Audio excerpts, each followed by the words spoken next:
Dr. Sérgio Vieira Júnior, administrador de empresas e advogado, pós-graduado em Direito Empresarial, LLM em Fusões e Aquisições, M&A, e especialização em Direito Societário e Registro Público. Membro do Colégio de Vogais na JUSESP, mediador e conciliador judicial e extrajudicial e membro desta comissão e da Comissão de Mediação e Conciliação da OAB de Pinheiros. Compondo a mesa com o Sérgio, a doutora Patrícia Fuoco, linda, bela, sempre deslumbrante, 50 mais, poderosa, advogada, negociadora, mediadora, coordenadora de negociação desta Comissão de Soluções Consensuais de Conflitos da OAB de São Paulo e diretora do ICFML, que é um Instituto de Certificação e Formação de Mediadores Lusófonos, o qual eu também faço parte, muitos de nós fazemos parte aqui. O Gustavo Milaré, doutor Gustavo Milaré, está ali? Eu não tinha te visto ainda. Bem-vindo, Gustavo. O Gustavo irá compor a mesa também. O Gustavo é mediador empresarial, árbitro, advogado, especialista em mediação de conflitos complexos, negociação e dispute board. Bom dia, Gustavo. Também integrante desta comissão. E online teremos uma pessoa muito especial, que é o Dr. Douglas Alexander Prado, lá de Belém, negociador, mediador, advogado, sócio da DAP Conflicts Management, integrante de diversas câmaras de arbitragem e mediação, embaixador do FIMEP no Brasil e superintendente do CONIMA, bem como professor universitário. O Douglas é o nosso representante do Norte em todas as situações, né, Douglas? Seja bem-vindo aí online, espero que você esteja nos ouvindo bem e no momento oportuno o presidente da mesa lhe dará a palavra. Sérgio, por favor. Bom dia a todos. Primeiro uma referência ao Mandini, nosso amigo, porque um dia eu aprenderei a falar dessa forma calma, tranquila, e parabéns e muito obrigado pela forma com a qual nos apresentou. É com enorme satisfação que eu recebi o convite de estar aqui hoje e também de iniciar esses trabalhos aqui com todos vocês. Somos todos advogados e mediadores.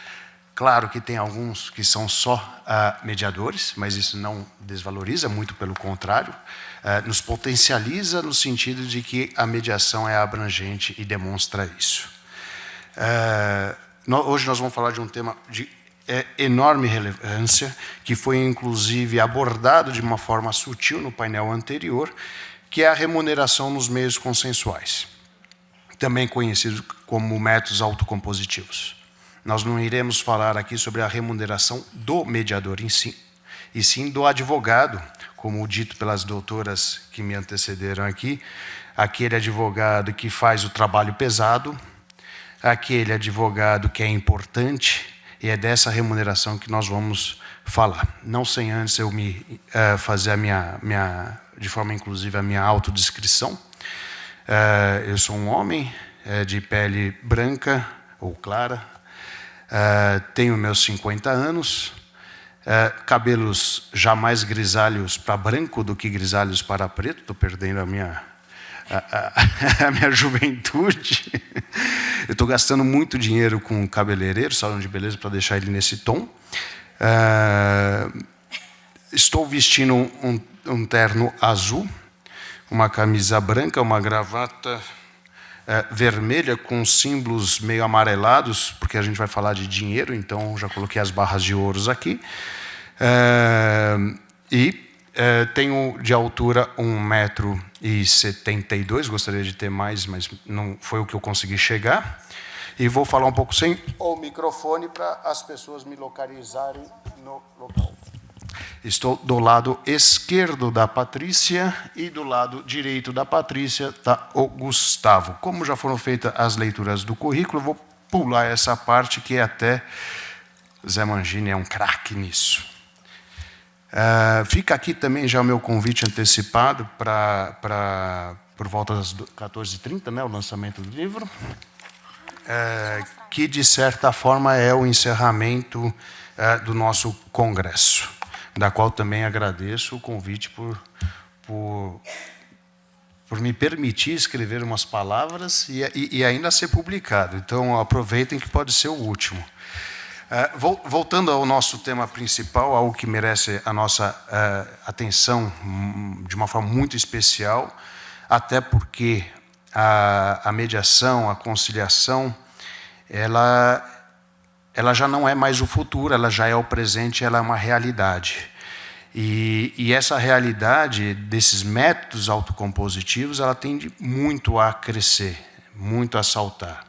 E nós, advogados, que atuamos no dia a dia, muito estudamos para entender o que é a mediação, para aplicar as técnicas da mediação nos casos em concreto, e parece que não, mas nós temos que estudar muito mais o caso do que se fosse um caso processual, que, como já foi até dito anteriormente, tem uma lógica de ser, uma forma de ser. Já a mediação ela é construída conforme o caso, conforme as partes, conforme a participação dos nossos clientes e nossa mesma como advogados. Como diz o Gustavo no Congresso de Ribeirão Preto, que lá eu não estava, mas ele mesmo se autocitou, e eu acho isso maravilhoso, pouco conversando. Não, é sério. Quando a gente se cita, isso significa uma coisa muito importante. A gente faz uma reflexão daquilo que nós falamos. A gente se conhece. E quando ele me trouxe essa informação de uma palavra que ele colocou no Congresso de Ribeirão Preto, ele colocou, abre aspas, pouco conversamos sobre a remuneração do advogado nos meios consensuais. E isso, de certa forma, até me estimulou a estar aqui, inclusive, questionando como que a gente fala de remuneração, por que não falamos e como devemos falar para poder aplicar. E nessa ideia, né, nesse conceito, nesse cenário, nesse contexto, sabemos que a OAB de São Paulo já tem a previsão de seus valores para a atuação do advogado em sessões de mediação, em casos de mediação, de conciliação. E aí essa tabela da OAB de São Paulo, talvez ela tenha sido não a primeira, mas uma das pioneiras a implementar, incluir na tabela de honorários da advocacia essa previsão para o advogado atuar.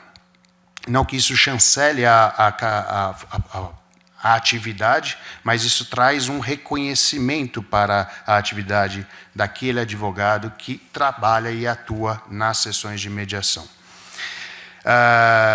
E nessa linha, eu já vou começar provocando, claro, se me permitirem, sempre as mulheres antes, não poderia ser diferente, eu vou começar provocando de uma forma muito objetiva,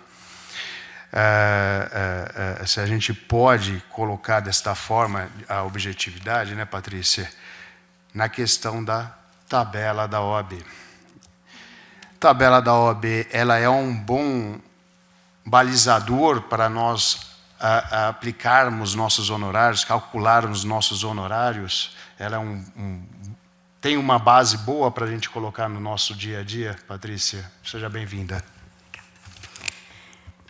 Eu vou dar o gostinho de responder sim, e eu vou explicar depois por quê. Mas antes de iniciar, eu quero dar o meu bom dia a todos e todas. Sejam muito bem-vindos e bem-vindas. É um enorme prazer hoje participar desse encontro, desse terceiro congresso da Comissão de Soluções Consensuais, onde eu tenho a honra de coordenar a negociação, né, a coordenadoria de negociação, ou seja, nada mais é do que de uma advocacia negocial. Queria agradecer e parabenizar os organizadores do evento, na pessoa da nossa presidente Fernanda Tartucci, da nossa vice Célia Zaparoli, todos os meus pares e colegas, Marco Lorenzini, Sandra Bayer, Mônica Gama, Mônica das Práticas, Marco e Sandra da Mediação, Dani, querida, que vocês tiveram o prazer de conhecer ontem e hoje aqui na mesa, e Cecília Asperti, que também vai estar conosco. Sérgio e todos os demais também, mas, sobretudo, essa turma que forma uma rede de apoio, e quando a gente pensa tem aquela ideia de, será que a gente desiste? Não, a gente volta e a gente é acolhido. Alguém hoje de manhã falou isso, como é bom a gente participar de um lugar onde a gente se sente acolhido, né? Antes de responder efetivamente a pergunta do Sérgio, eu quero dizer que estou muito feliz de estar ao seu lado, com o Douglas aqui na minha frente, à distância, com o Gustavo. Eu quero fazer minha audiodescrição. Eu sou uma mulher branca, cis, tenho 1,60 m, cabelos ligeiramente no ombro, estou loira, sou loira. As mulheres me entenderão. Olhos verdes, pele clara. Eu estou vestindo uma camisa cor-de-rosa e brincos longos também cor-de-rosa. Eu queria aproveitar para complementar o que o Zé Mangini tão bem colocou no meu currículo, mas eu queria dizer que eu, aprendendo ontem com uma das palestrantes, que eu fiquei muito tocada pela fala dela, eu sou uma mulher, advogada, empreendedora, mãe da Sofia, que fará 12 anos, esposa do Marco Aurélio. Eu empreendo, eu tenho um escritório hoje próprio, poderia dizer para vocês, uma pequena boutique de resolução de conflitos de forma consensual, 100% consensual. Isso é um jeito bonito de dizer, meu escritório, sim, é pequeno. E, basicamente, ele demanda muito de mim, porque, afinal de contas, as negociações, ou a advocacia na negociação, a advocacia na mediação, são feitas por mim. Tenho algumas colaboradoras muito queridas, que uma delas está aqui, mas não pode fazer tanta propaganda. A gente faz alguns projetos em conjunto. E para fechar, eu queria dizer que, em algum momento lá atrás, há uns 4, 5 anos, eu fiz uma escolha. Eu sempre trabalhei, eu vim de escritórios maiores, eu trabalhei 21 anos como sócio de um escritório de direito internacional, muito bacana, onde eu aprendi muito, onde me deram uma liberdade de trabalhar a mediação de forma muito ampla. E, num dado momento, eu fiz essa escolha e decidi abrir o meu escritório e não conseguia sequer ter uma referência do que era essa advocacia consensual 5 anos atrás, antes da pandemia. E tive medo, como todo mundo pode imaginar. Será que isso pode me trazer o sucesso financeiro e o propósito que eu tenho de vida? Então, essa pergunta eu já deixo para vocês refletirem um pouco. Caso contrário, o Sérgio vai me puxar a orelha pelo tempo. Mas, sobretudo, esse escritório ele é meu propósito de vida. Meu propósito do escritório é adaptar a cultura da advocacia tradicional que eu aprendi há 30 anos atrás, na faculdade, a uma advocacia vanguardista, contemporânea, do consenso, com soluções eficazes e eficientes, racionalmente econômicas, atendendo os interesses dos meus clientes e, de algum modo, adequadamente os interesses das outras partes. Porque, afinal de contas, ninguém faz acordo, ninguém concede nada se não tiver algum interesse seu atendido. Estou dizendo a parte contrária. Feito isso, Sérgio, eu fiz questão de fazer essa abertura para dizer que eu sou mediadora também, mas a grande parte do meu trabalho hoje é assessorar os meus clientes, apoiando juridicamente.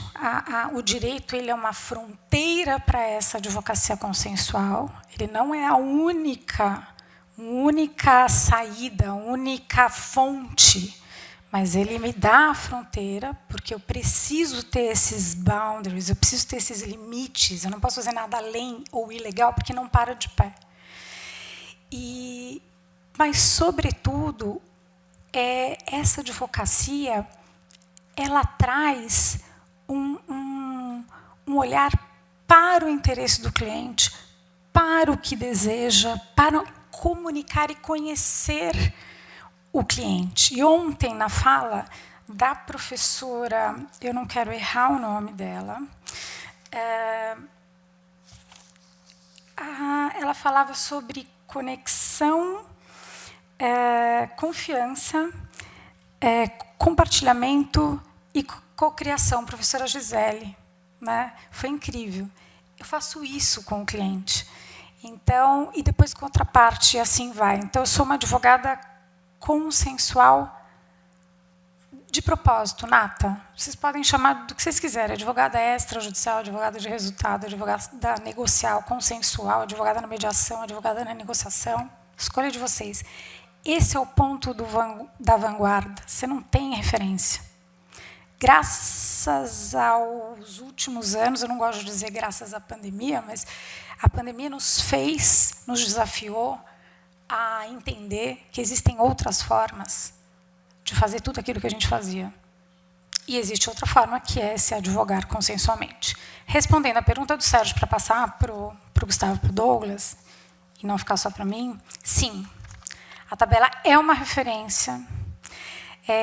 E a minha recomendação a vocês, eu não vou reler com vocês, eu estou com a tabela aqui, mas eu não quero reler com vocês todos os itens da tabela. Eu quero recomendar que vocês revisitem a tabela. Entrem no site da OAB, entrem na tabela e vejam que no item 15, leiam aqueles subitens, os itens que têm as referências, né, as indicações, como se fosse um clausulado, que falam, dão um parâmetro, dão a base de como cobrar.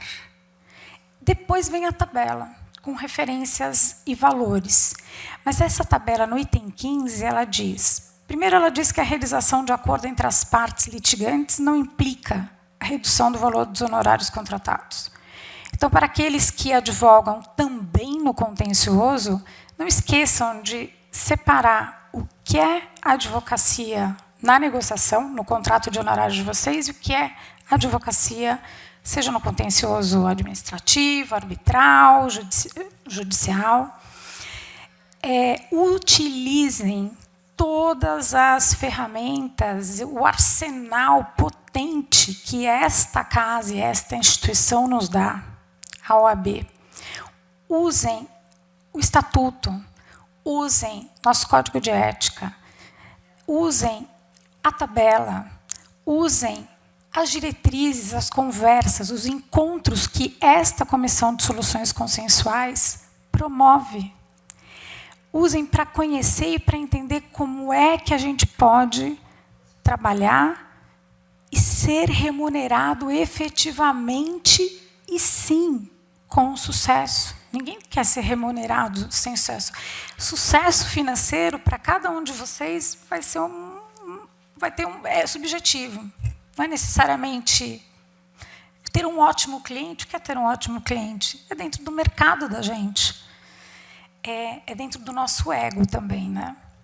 Mas aí eu deixo para cada um de vocês. Então, só para fechar aqui, passar para o Douglas e para o Gustavo, sigam as referências, utilizem o contrato escrito, leiam o item 20 da tabela, que é um capítulo dedicado exclusivamente à advocacia consensual. Eu participei, junto com o Zé Mangini e outros aqui da comissão, da redação desse capítulo. Patrícia, ele está maravilhoso? Ele pode ser melhorado, porque tudo pode ser melhorado. Então, foi o que foi possível e está muito bom para a gente ter uma referência. Para que ela serve? Para a gente, às vezes, mostrar para aquele cliente que quer fazer quer pegar várias cotações, para ele entender que a gente tem uma referência. Aqueles que me perguntaram, mas, Patrícia, não dá para usar esse valor. Aqui na minha cidade não posso cobrar tudo isso. Pense em outras formas, a gente vai falar hoje de outras formas. Mas, sobretudo, usem como parâmetro, como referência, porque lá tem valores mínimos. Gente, ao ler o item 20, por favor, não leiam assim, 20.1 mais 20.2 mais 20.3. Não é uma somatória de atividades que, a hora que você for cobrar a mediação, você vai cobrar tudo aquilo. Adoraria que fosse, mas não é. Faça uma leitura, ela mais ou menos segue o parâmetro da tabela. Ela não inova tanto, porque se vocês olharem lá para cima, ela faz a mesma referência do valor da hora, ela faz a mesma referência do valor da consulta. O Zé está aqui fazendo assim, porque ele lembra todo o trabalho. A gente teve 1000 ideias, mas a forma que a gente achou que dava para começar era essa. Então, quem sabe pode ser um tema para a gente pensar para o ano que vem, no futuro, para revisitar essa tabela. Obrigada. Vamos revisitá-la, sim, e o ano que vem vamos colocar o Zé Mangini aqui, porque ele talvez saiba cobrar muito bem e aplicar a tabela da OAB aqui na... Eu vou pedir para fazer um paralelo aqui com o Douglas, vamos lá para o Pará agora, que também é um legado da pandemia, foi a possibilidade de a gente fazer as nossas reuniões virtuais e até, em alguns momentos, até ela híbrida. Então, a mesma provocação que eu fiz para a Patrícia, Douglas, eu vou fazer para você, para que a gente possa fazer um paralelo São Paulo e o Pará, como que é a tabela da OAB aí, até você já trouxe a informação que ela foi recentemente implementada, e se você aplica, se ela tem essa possibilidade de ser utilizada na base de cálculo dos seus honorários. Boa tarde não, bom dia, seja bem-vindo, Douglas, mesmo que à distância. Já é boa tarde, me escutam bem? Sim, escutamos. Excelente. Primeiramente, Sérgio, eu queria agradecer a essa casa, a Ordem dos Advogados do Brasil, Seção São Paulo, que é a minha casa, e a seção, né, a Sé, onde eu sou inscrito. Momentaneamente eu resido no estado do Pará, mas eu sou desta casa. E eu agradeço a OAB e a Comissão Especial de Soluções Consensuais, na pessoa da querida, e só ela vai entender, querida teacher Fernanda Tartucci. Não vou explicar por quê, muitos anos, talvez décadas, né, que eu chamo ela assim, porque ela foi minha professora há algum tempinho atrás só, pelo convite. Em especial também eu faço uma deferência com muito carinho ao convite externado que eu fui pela querida amiga de jornada Sandra Bayer e a todos os queridos amigos que estão aí, que eu já sei, que muitos já estão falando comigo, mas na pessoa da Sandra eu mando um beijo no coração de todos os amigos queridos que estão por aí. Agradeço em especial a essa mesa em que participo, a você, Sérgio, como moderador, ao querido amigo Gustavo, companheiro de pensamentos e reflexões, e a lindíssima Patrícia Foco, que hoje não está de verde, não sei porquê, mas enfim, vou perdoá-la por esse equívoco de não estar com a roupa verde, que tanto deixa ela mais bonita, se é que isso é possível. Olha, Sérgio, eu não responderia com tanta sim ou não, né? Eu responderia talvez, né? Como no direito, como bom advogado, eu responderia talvez.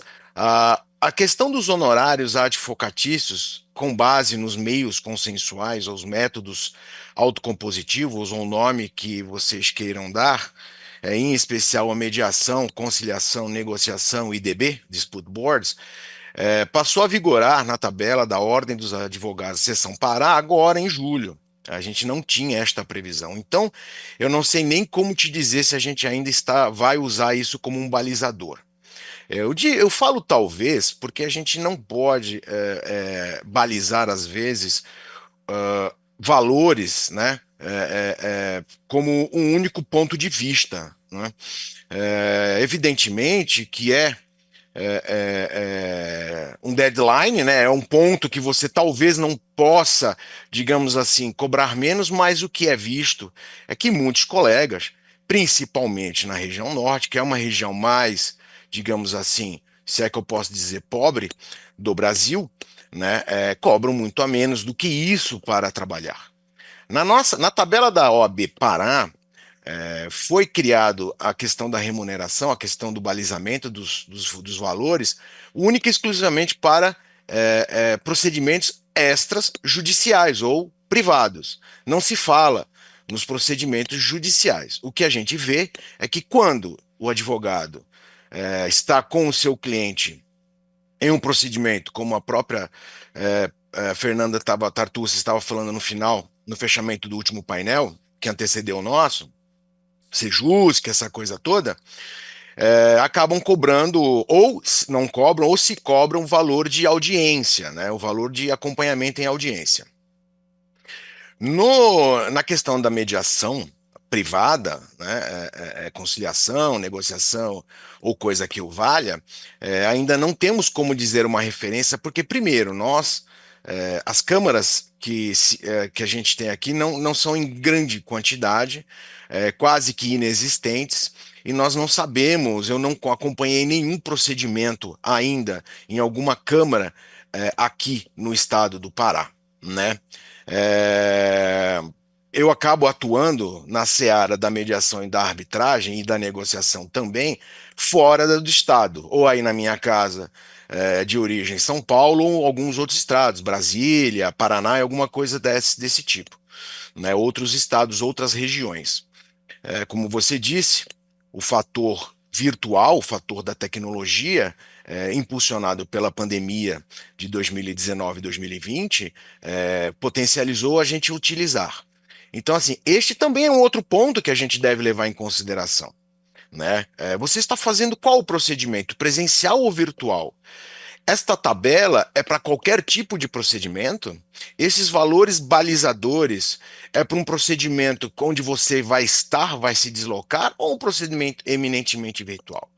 Por isso que um desenho estratégico, um desenho baseado nas potencialidades, na pessoa, no processo e no problema a resolver, seja necessário para a gente saber como, quando, de que forma e para quem cobrar, né?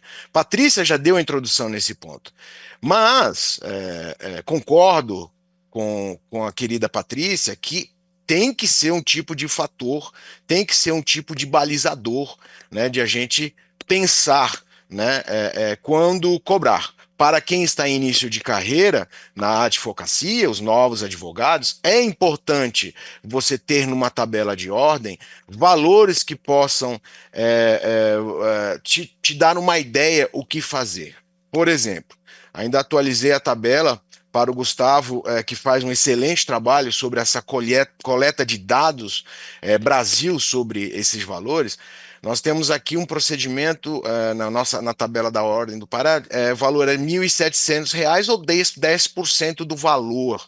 Você imagina você chegar para um cliente onde você está com um negócio, o valor econômico de um eventual discussão em uma mediação, numa conciliação, mesmo uma negociação, seja 10 milhões de reais, você vai falar, vou te cobrar R$ 1 milhão para acompanhar esse procedimento.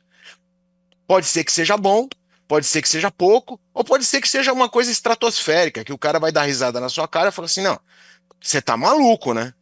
Então, assim, balizar é uma coisa, agora a gente tem que fazer o desenho para quem de destino. Analisar o contexto social, né, onde eu estou inserido, o contexto regional, fazer aquelas questões, fazer uma análise SWOT, por exemplo, de pontos fortes, pontos fracos, oportunidades e ameaças para você cobrar, conversar, escutar o seu cliente, saber qual é a complexidade, quais são os atores, se é num negócio empresarial, quais são os stakeholders que você vai estar representando ou não. Então, o advogado ele tem que não ter algo fechado, um cabresto que diga, não, é este valor mínimo ou não. Porque este mínimo pode ser realmente muito pouco ou pode ser muito.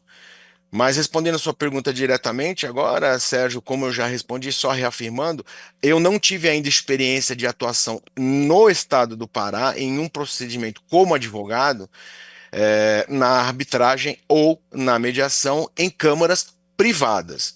No setor judicial, na esfera judicial ou no âmbito judicial, quando cobrei baseado em em valores de audiência, por quê? Por ato, né? Por ato, né? É uma outra forma de a gente cobrar. Olha, para este ato, eu cobrarei tanto, né? Muitas vezes você fazer cobranças de valores fechados também não seja uma ótima estratégia, dependendo do cliente que você esteja atuando. Eu cobrei valores de audiência porque nós não tínhamos essa previsão. Essa previsão passou agora pelo provimento 23 da OAB Pará a ser colocada na tabela em 18 de julho. Então, assim, é muito recente.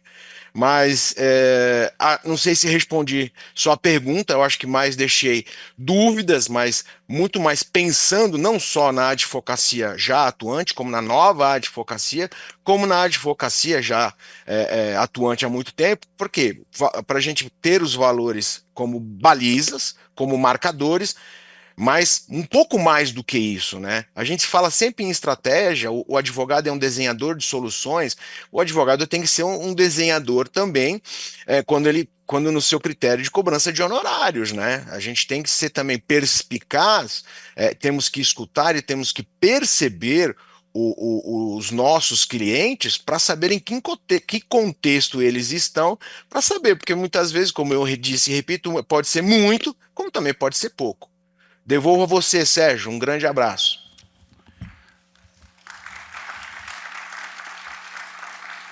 Obrigado, Douglas. Eu acho que você não deixou dúvidas, eu acho que você trouxe mais elementos, principalmente ao falar de contextos.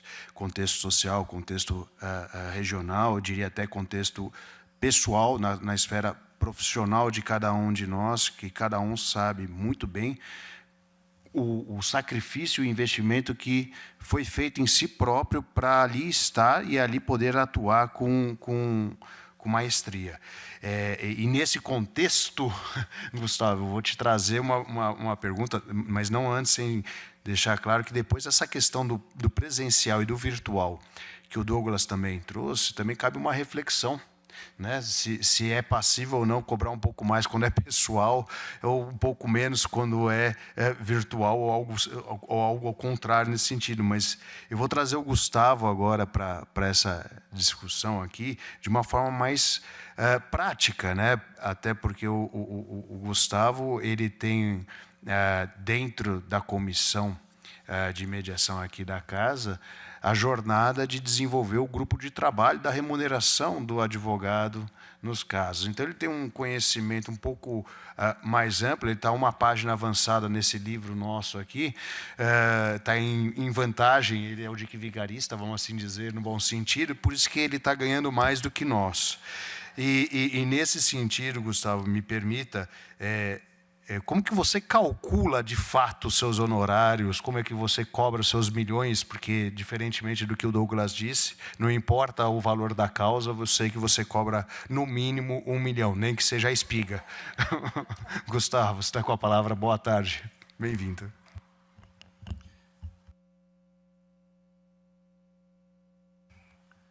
Agora sim, boa tarde a todos. Antes, deixa eu me autodescrever. Falei primeiro, boa tarde, sem o microfone, justamente para me localizarem. Eu sou um homem branco, 44 anos, 1,83 m, olhos e cabelo castanho. Estou com um costume cinza escuro, com riscas de giz, camisa branca e uma gravata amarela com alguns detalhes também em cinza. Eu vim com a gravata amarela sem pensar no que o Sérgio tinha falado, mas ficou ridículo depois que ele falou. Se ele trouxe só um pouquinho e depois ele já me adiantou, como o cara que cobra milhões vem com ela inteira amarela, vai parecer que realmente eu cobro, que foi combinado e que realmente eu cobro milhões.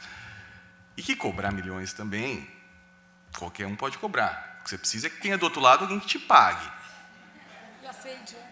Cobrar, você cobra o que você quiser. Você tem só que combinar com o outro lado se ele vai te pagar. A pergunta que você me faz, Sérgio, super simples, é uma pergunta que, assim, os colegas advogados aqui, quando você fez, deve ter falado, bom, agora ele vai legitimar aquilo que eu, no mínimo um dia, já pensei. E aqueles que não são advogados devem ter pensado, ele vai legitimar aquilo que eu tenho certeza que os advogados fazem, que é cobrar o máximo possível, né, de cada caso. E a verdade, assim, saber quanto cobrar, acertar na proposta, acertar no valor, eu acho que talvez seja a grande pergunta, a grande dúvida existencial de todo e qualquer advogado quando vai fazer uma proposta. Né? Não existe uma bala de prata, não existe uma fórmula mágica, e a experiência vai te mostrar que você vai ter casos, aliás, melhor dizendo, a experiência vai te mostrar que na minoria dos seus casos, você vai falar, eu cobrei de forma acertada, acertei na mosca o quanto cobrar. Na grande maioria dos casos, você vai achar que cobrou menos ou que cobrou mais. Quando você cobrou mais, você até não se preocupa muito. Você vai só ficar incomodado quando você fala assim, eu cobrei menos. Então, assim, como eu cobro os honorários, eu parto de uma reflexão que eu queria compartilhar aqui com vocês, que é algo multifatorial e que é a sugestão que eu trago para os advogados para que a gente possa cobrar de forma adequada e saber também se aquele caso é para você. O que eu estou querendo dizer aqui é se aquele caso faz sentido para você ou se você tem que dizer não. E dizer não, para o ser humano é difícil, não é para o advogado, para o ser humano é difícil. Né? Então, é muito complicado você ter um cliente te batendo na porta, te oferecendo um trabalho e você falar, não faz sentido para mim, não compensa para mim. E aí, para você ter essa certeza de que não, você dizer esse não, você tem que estar, obviamente, pautado em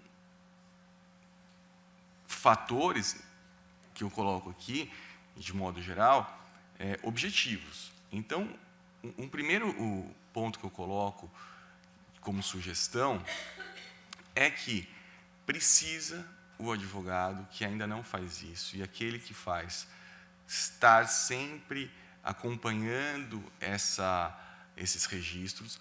O advogado ele precisa trabalhar hoje em dia com CRM. Ou seja, o advogado ele precisa, de fato... eu odeio fazer timesheet. Cara, eu odeio fazer... Cara, qualquer um odeia fazer timesheet.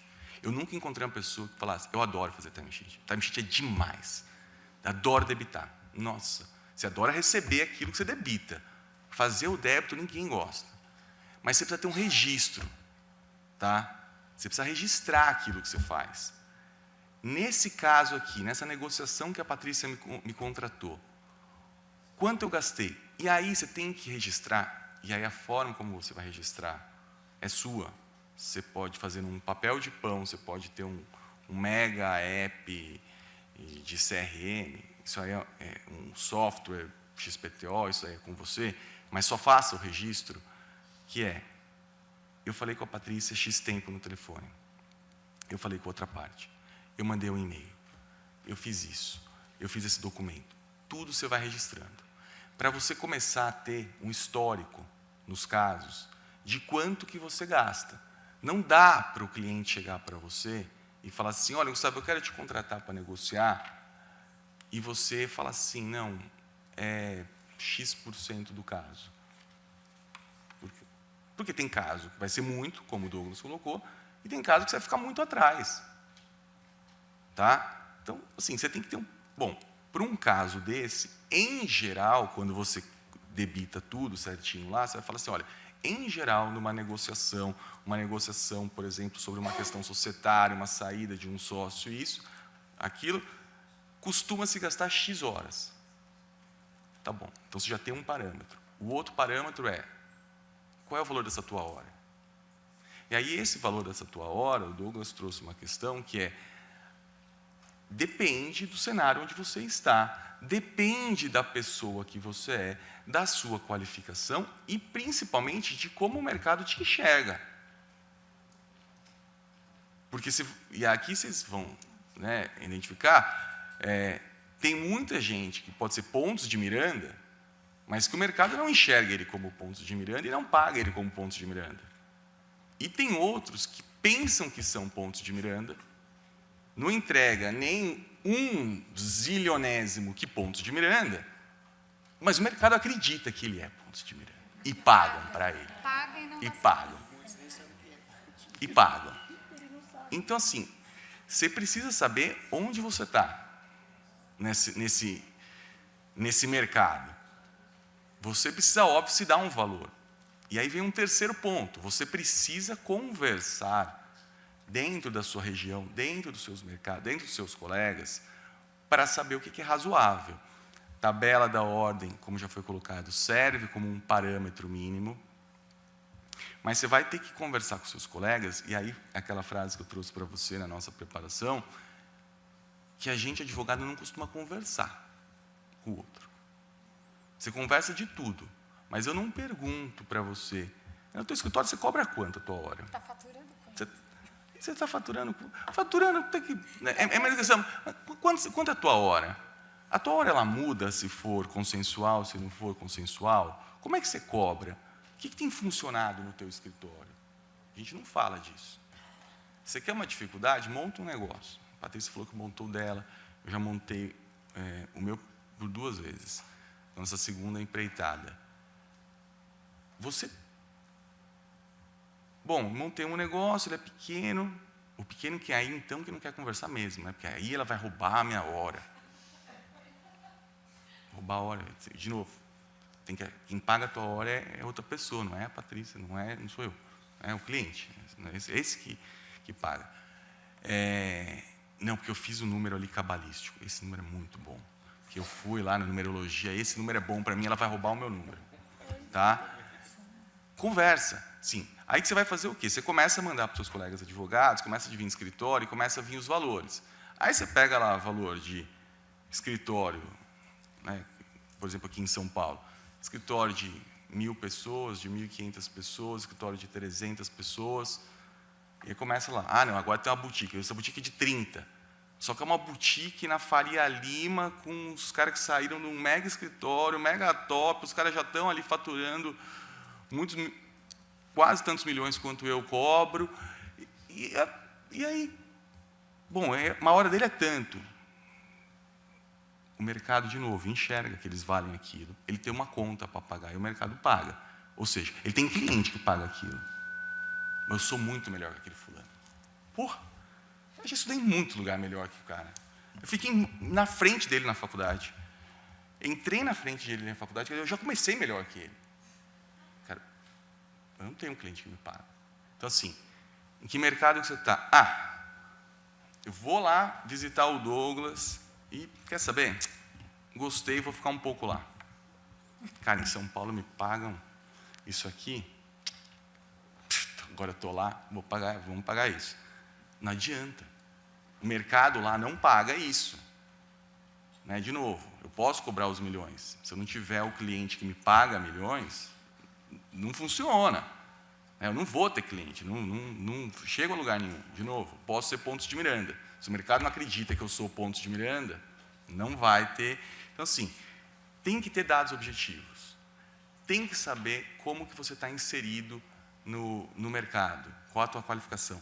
Tem que saber quanto que o teu mercado está cobrando. Não adianta você fazer essa pontuação e falar, não, seria bom que eu cobrasse 5.000 a hora. Mas o mercado não cobra 5.000 reais a hora. Então não adianta fazer toda essa conta.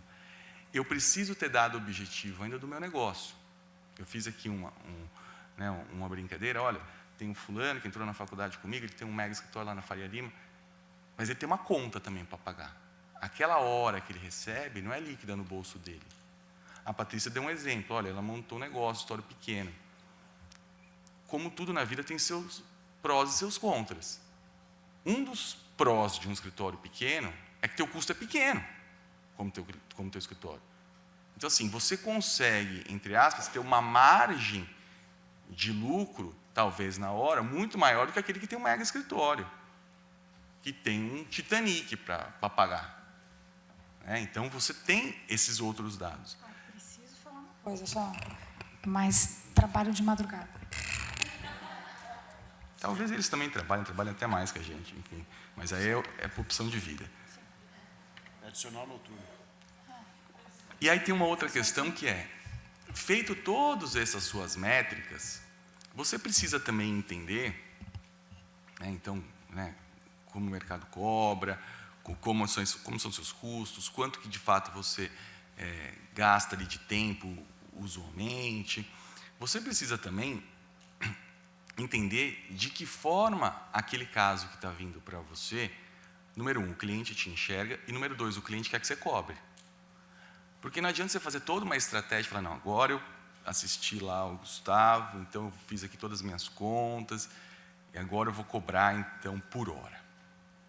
Eu cheguei aqui, fui lá também na minha numeróloga, fiz lá a minha hora num valor super redondinho, que faz tudo sentido, pai. Então, minha hora lá vai ser agora de 123,25, porque aí é tudo uns números assim seguidos, e aí ela falou que é bom e que tá. Bom, ok, eu vou cobrar só por hora. Aí o cliente chega para você e fala, então, mas eu queria uma proposta fechada, Patrícia. É que eu cobro por hora. Eu queria uma proposta fechada. E você vai ficar nessa discussão. Você vai quem paga a tua conta? Você vai falar, o cliente vai falar, bom, você é uma puta de uma chata, desculpem, eu vou embora, porque se eu já te falei que eu quero pagar uma proposta fechada, eu vou procurar outra, você não é a única que tem aqui, ou você se adequa à minha proposta. E aí, lascou, porque eu tinha feito aquela proposta, eu fui na numeróloga, eu ia ganhar de acordo com o que eu trabalhasse, e agora o cliente quer uma proposta fechada.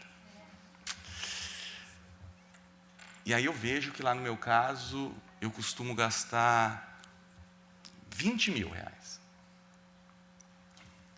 Eu vi se 20 mil naquele caso, cabe ou não cabe?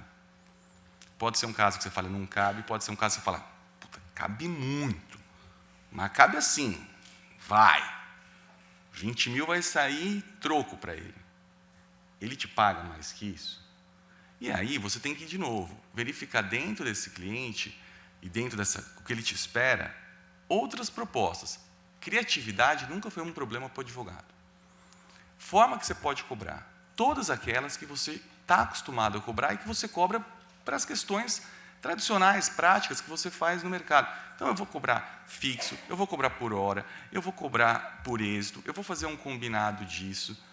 Faça de uma forma que, número 1, você tenha métricas, e número 2, aquilo que você vai cobrar, na hora que você está cobrando, em conhecendo o seu cliente, e aí a gente tem cliente que você sabe que vai te dar mais trabalho, menos trabalho, que vai te exigir, que aquilo seja, assim como a tua negociação, um bom negócio para você. É bom para ele, é bom para você. Para que aí, lá na frente, você não fique com aquela sensação de ai, fiz um mau negócio. Ah, esse cliente é chato. Ah, ele demanda demais. Quer dizer, faça como você está sendo contratado, como um advogado de negociação. Faça um bom negócio naquele momento. Só que utilize padrões.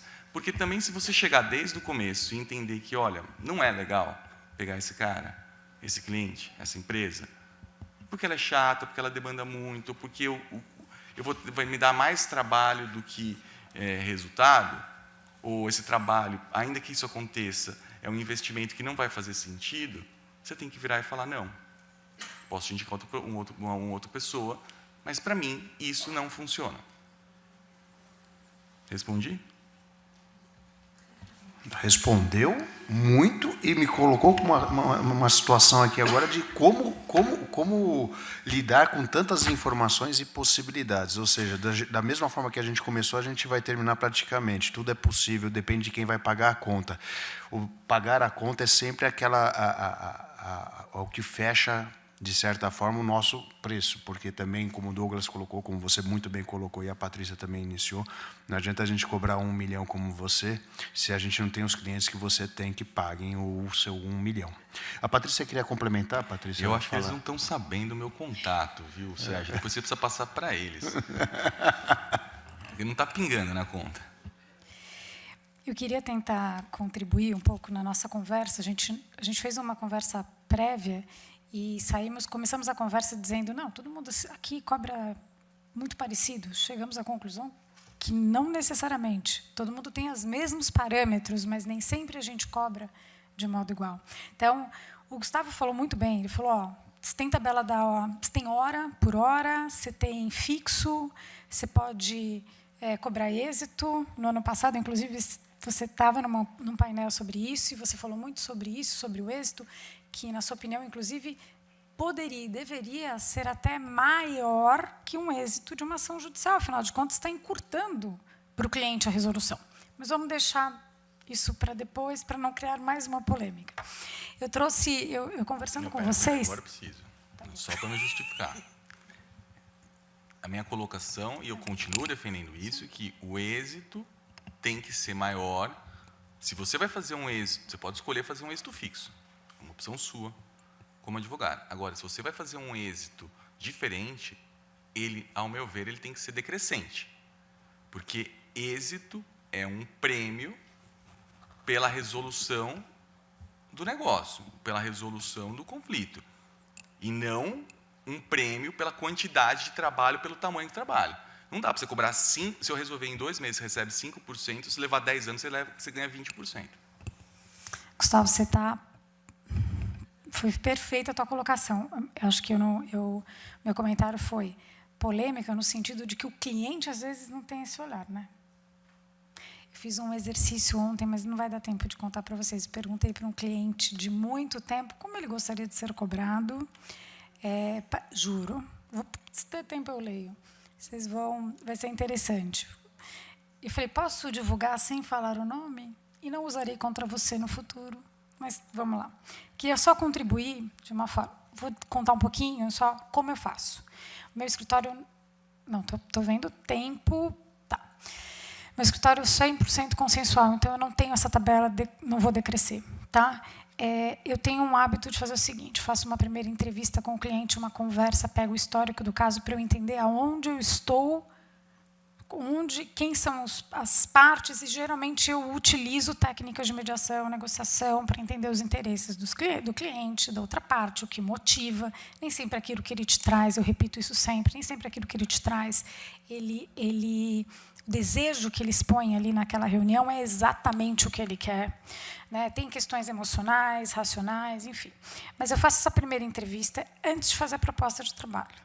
Até imprimi ontem à noite uma ideia assim, de como que eu faço. Eu faço um breve histórico do caso na minha proposta, eu trago no escopo contratual um mapeamento do conflito, que nada mais é do que analisar o caso, analisar, inclusive, como advogada aqui, as questões jurídicas. Sim, porque, por mais que seja o interesse do cliente, elas vão me dar ali a fronteira.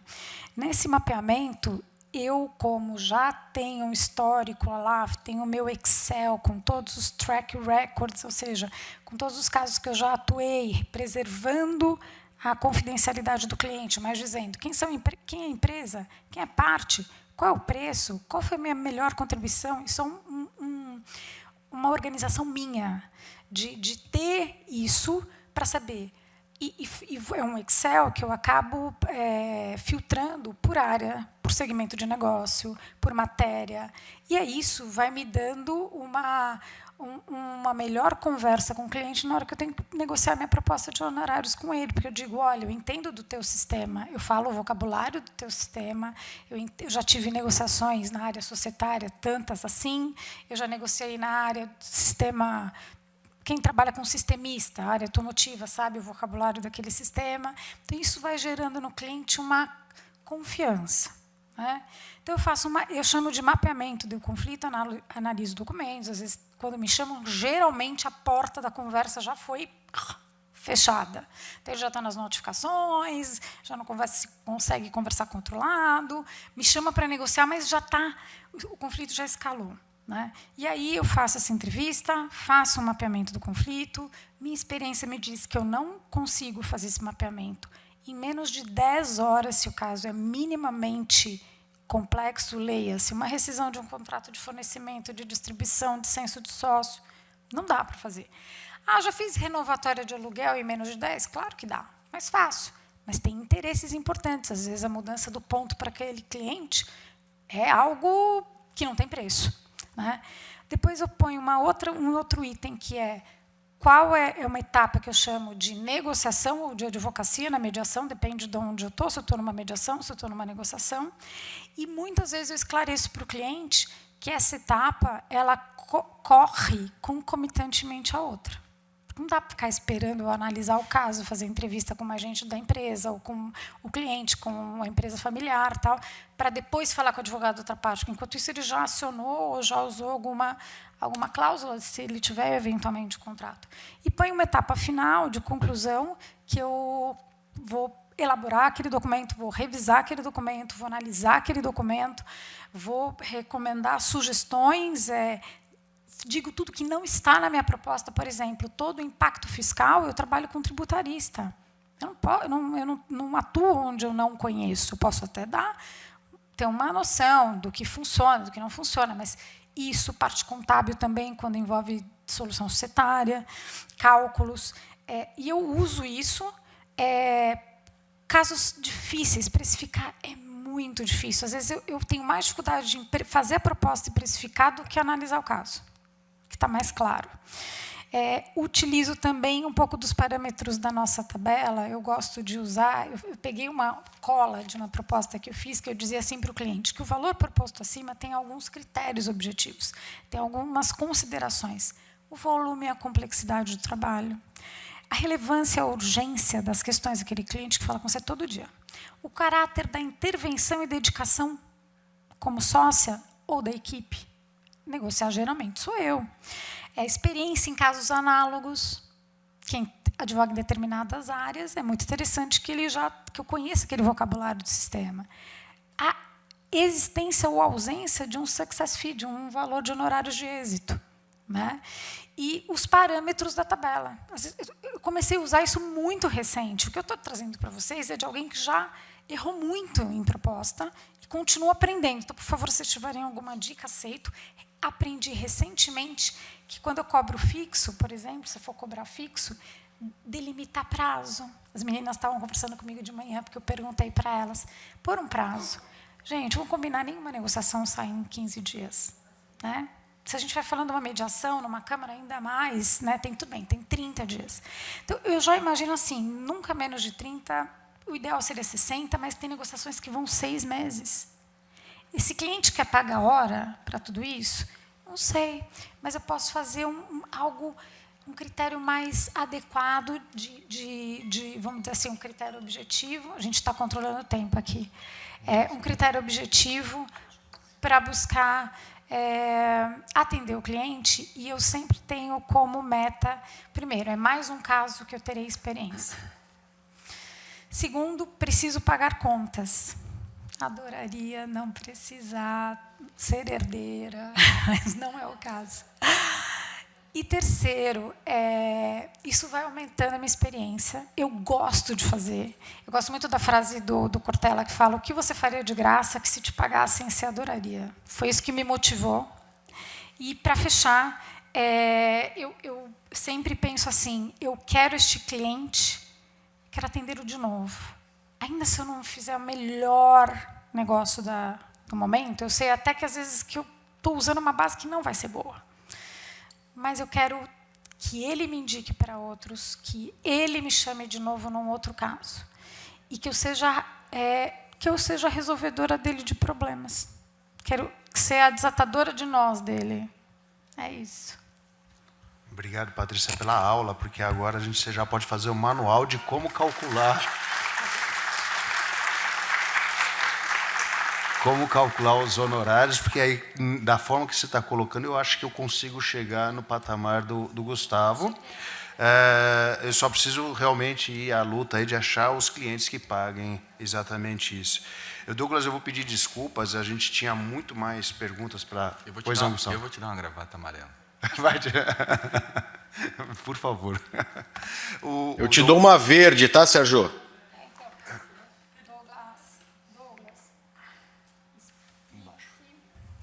Explica essa história de eu não estar de verde e estar de rosa. Ele é palmeirense, gente. Minha família inteira é palmeirense, então eles não vão entender o contexto, né? E não Isso tem tá sendo uma fala gravado, dele que Douglas, não sua vem o esposa, meu Palmeiras marido. junto. Palmeirenses todos. O meu pequeno escritório, boutique, eu aprendi uns termos bem interessantes. Ele fica de frente para o Chiqueirão. Então, talvez seja por isso que eu não possa cobrar muito. Eu vou mudar lá para o Morumbi, então. Mas, gente, sem delongas agora, porque o horário já está super ultrapassado. Peço desculpas até ao Mandini por isso. Mas eu acredito que todas as perguntas que eu queria ter feito, provocado, no sentido do que o Gustavo havia colocado antes, de que há necessidade de nós conversarmos, há necessidade de nós sermos mais francos conosco mesmo, no sentido de quanto que eu cobro, quanto que você cobra, não no sentido de inveja, não no sentido de almejar aquela questão de uma forma pejorativa, muito pelo contrário, para nós balizarmos de certa forma no mercado. O mercado é o que dita o quanto a gente cobra e o quanto a gente paga. Se a gente não tem o cliente que pague 1 milhão para o Gustavo vai viver debaixo da ponte. Se eu não tenho o cliente que me pague R$100, eu irei fazer companhia para o Gustavo da mesma forma.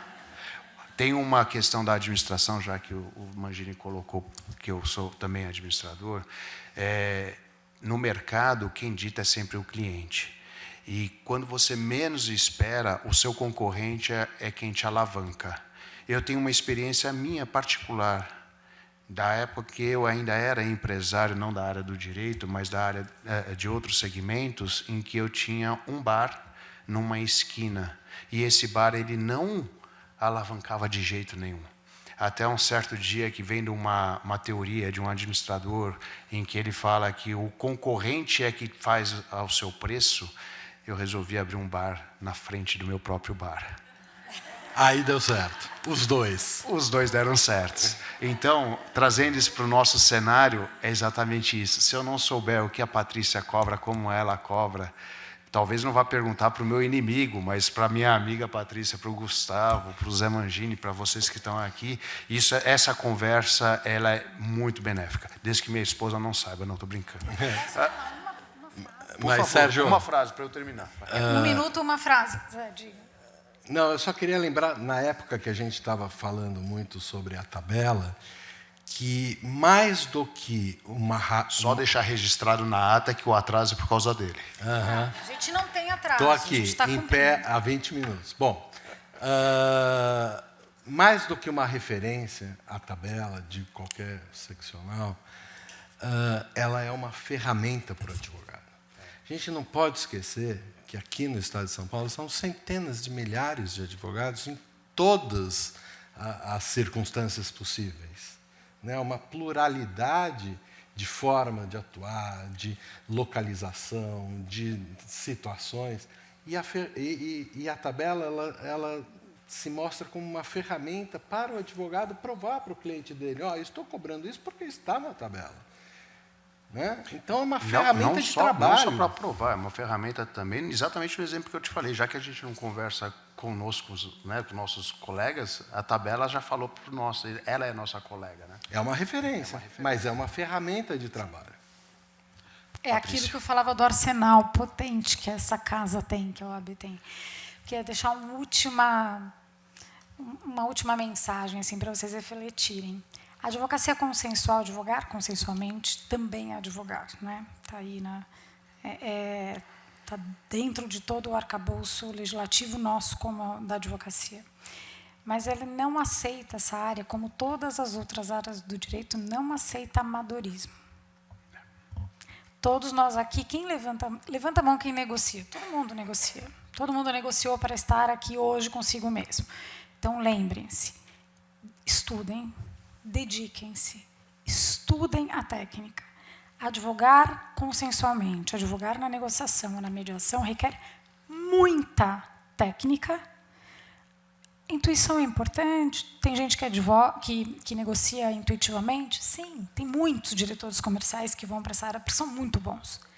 Mas, no nosso caso, requer técnica, prática, experiência e muita dedicação, muito estudo, não só da matéria jurídica, mas da área de negociação, de mediação e de comunicação.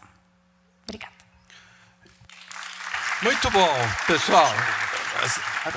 Só para encerrar mesmo, só para agradecer, primeiro o convite novamente, os palestrantes aqui tiveram, o Douglas que ficou virtualmente, e se me permite rapidamente agradecer especialmente a nossa casa, a OAB daqui de São Paulo, que abriu o espaço para a mediação, tem reconhecido a mediação, então eu acredito que de forma brilhante a presidente Patrícia Mazzolini, o seu vice, o Leonardo Sica, parabenizá-los pelo trabalho incansável em prol da nossa advocacia, e também todos os membros da comissão aqui presente, eu vou colocar aqui no nome da Fernanda Tartucci, mas fica toda a equipe, o nosso agradecimento e meus parabéns. Obrigado, Zé. Eu que agradeço, Sérgio, Patrícia, Gustavo, Douglas lá de Belém. Obrigado pela presença de vocês.